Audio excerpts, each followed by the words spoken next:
నమస్తే. నేను భువనేశ్వరికి చెందిన వనజ దాసును. గత 3 ఏళ్లుగా మా కుటుంబం తీవ్రమైన మానసిక ఒత్తిడిలో ఉంది. మా కుమార్తె తన కెరీర్ పట్ల ఎంతో మక్కువ చూపిస్తూ పెళ్లి చేసుకోవడానికి పూర్తిగా నిరాకరించింది.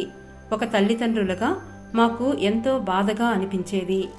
ఆమెకు ఇప్పటికే 27 ఏళ్లు దాటినా ప్రతి పెళ్లి ప్రతిపాదనలో ఏదో ఒక కారణంతో సమస్యలు వచ్చేవి. మాకు ఒకటే కోరిక, మా కుమార్తె సంతోషంగా వివాహ జీవితం గడపాలని. కానీ ఎంత ప్రయత్నించినా ఏది సఫలం కాలేదు. మా ఆందోళన రోజురోజుకు పెరిగింది.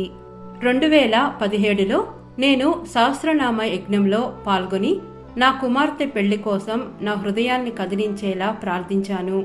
కల్కి ఆజ్ఞలో చెప్పినట్లుగా 27 వారాల పాటు ఆధ్యాత్మిక సాధనను భక్తితో చేశాను.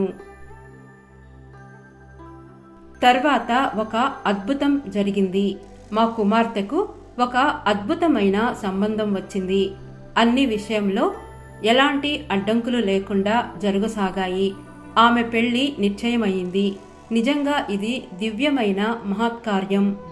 ఇప్పుడు జంటకు ఆశీర్వచనాల కార్యక్రమానికి సిద్ధమవుతున్నాము.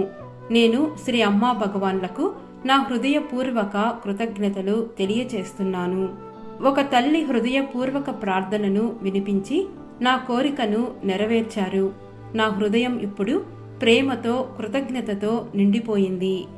ఈ దివ్య అనుగ్రహానికి శ్రీ అమ్మా భగవానులకు శిరసు వంచి పాదాభివందనాలు చేస్తున్నాను. ధన్యవాదాలు శ్రీ అమ్మా భగవాన్.